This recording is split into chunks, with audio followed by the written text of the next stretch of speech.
Assalamualaikum warahmatullahi wabarakatuh. Di sini saya akan menjelaskan tentang elastisitas permintaan. Sebelumnya perkenalkan, nama saya Miratus Saliha dari kelas akuntansi A semester 1. Apa itu elastisitas? Menurut ahli ekonom M.C.E. Chern, elastisitas adalah suatu alat untuk mengukur tingkat kepekaan konsumen dan produsen terhadap perubahan harga. Jadi elastisitas juga berpengaruh pada perubahan harga terhadap jumlah barang yang diminta atau yang ditawarkan. Apa itu elastisitas permintaan? Elastisitas permintaan adalah derajat kepekaan dari perubahan jumlah permintaan barang terhadap perubahan harga. Jadi, elastisitas permintaan bisa diartikan sebagai tingkat kepekaan permintaan dalam menghadapi perubahan suatu harga. Jadi ketika harga itu berubah, berapa tingkat kepekaan jumlah barang yang diminta, yang itu nanti akan dihitung dengan elastisitas permintaan. Adapun manfaat pengukuran elastisitas permintaan, yang pertama bagi perusahaan dapat digunakan sebagai dasar untuk membantu suatu kebijakan atau strategi penjualan. Yang kedua bagi pemerintah dapat mengetahui sifat barang. Di sini yang dimaksud adalah kegiatan ekspor dan impor, dan dapat disusun suatu kebijakan yang mendukung. Adakah penentu elastisitas permintaan? Yang pertama, terjadinya barang substitusi yang terdekat. Biasanya barang ini memiliki permintaan yang lebih elastis. Karena hal itu dapat mempermudah konsumen untuk mengganti dengan barang-barang lain. Yang kedua, kebutuhan versus kemewahan.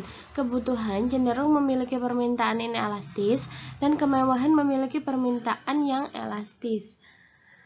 Karena adanya jumlah kebutuhan yang tidak bisa digantikan, jadi secara tidak langsung masyarakat harus menyesuaikan dengan keadaan tersebut. Yang ketiga ada pasar.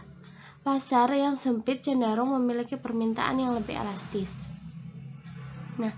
Seperti contoh yang terdefinisi secara luas adalah contohnya makanan. Yang pasar yang terdefinisi secara sempit yaitu contohnya biskuit rasa jeruk.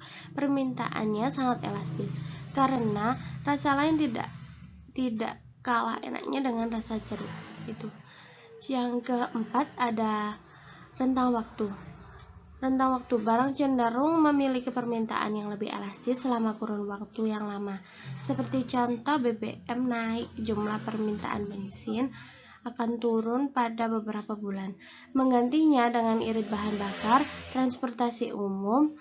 menggunakan transportasi umum atau jalan kaki, sehingga permintaan terhadap bensin akan terus menurun. Jadi BBM dapat bersifat elastis selama kurun waktu yang panjang. Adapun faktor yang mempengaruhi elastisitas permintaan, yang pertama ada ketersediaan barang. Ketersediaan barang pengganti, dan semakin tinggi tingkat kemampuan menggantikan barang itu, sehingga permintaan barang itu juga semakin elastis. Yang kedua ada harga barang. Harga juga sebagai dasar dari barang yang akan menentukan keelastisitasan permintaan barang tersebut. Yang ketiga ada keyakinan dan tradisi. Terkadang tradisi tertentu mengharuskan sebagian masyarakat untuk tetap melestarikan tradisi tersebut, sehingga akan memiliki sifat inelastis pada permintaan barang tersebut. Yang keempat ada frekuensi terhadap pembelian barang. Biasanya barang ini hanya perlu dibeli atau diganti setiap tahunnya, misalnya bantal dan kasur. Jadi kenaikan sedikit harga tidak berpengaruh besar pada tingkat permintaan, sehingga hal ini juga memiliki bersifat inelastis. Yang kelima ada selera. Hal ini berhubungan dengan faktor keinginan, selera, atau juga tren yang berlaku. Jadi hal ini tuh tidak bersifat tetap. ED atau elasticity of demand dapat dirumuskan sebagai berikut. Rumus dari elastisitas permintaan adalah delta Q dibagi delta P kali P dibagi Q. Di sini delta itu adalah selisih, jadi selisih dari permintaan dibagi dengan selisih dari harga dikalikan P1 dibagi Q1. Adapun jenis-jenis elastisitas permintaan, yang pertama ada permintaan elastis. Suatu barang dikatakan elastis apabila nilai elastisitasnya lebih dari 1.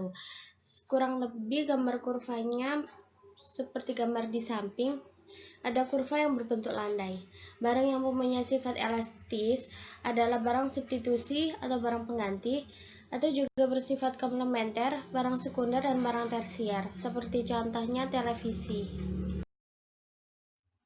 Yang kedua ada permintaan elastis sempurna. Suatu barang dikatakan elastis sempurna apabila nilai elastisitasnya itu tak hingga. Seperti grafik di samping, di situ ada grafik yang horizontal. Nah, dengan harga tetap, jumlah yang diminta itu selalu berubah. Barang elastis sempurna itu biasanya seperti bensin dan BBM. Yang ketiga ada permintaan inelastis. Suatu barang dikatakan inelastis apabila nilai elastisitasnya kurang dari 1. Seperti gambar grafik di samping, di situ ada kurva yang curam ya. Nah, biasanya barang yang memiliki sifat inelastis itu adalah bahan pokok seperti jagung, telur, dan lainnya. Yang selanjutnya ada permintaan inelastis sempurna. Suatu barang dikatakan inelastis sempurna apabila nilai elastisitasnya sama dengan 0, seperti gambar kurva di samping yang berbentuk vertikal. Nah, jumlah pemakaiannya yang tetap walaupun harganya naik turun. Biasanya, barang yang kategori inelastis sempurna itu termasuk barang-barang yang kategorinya murah, seperti garam dan merica. Yang selanjutnya ada permintaan elastis uniter. Suatu barang dikatakan elastis uniter apabila nilai elastisitasnya sama dengan 1. Dengan kurva seperti contoh kurva di samping, kurva tersebut berbentuk tidak landai dan juga tidak curam. Permintaan ini biasanya terjadi pada berbagai macam barang pada saat tertentu saja atau di saat kebetulan. Mohon maaf apabila saya ada kesalahan dalam menjelaskan. Terima kasih. Wassalamualaikum warahmatullahi wabarakatuh.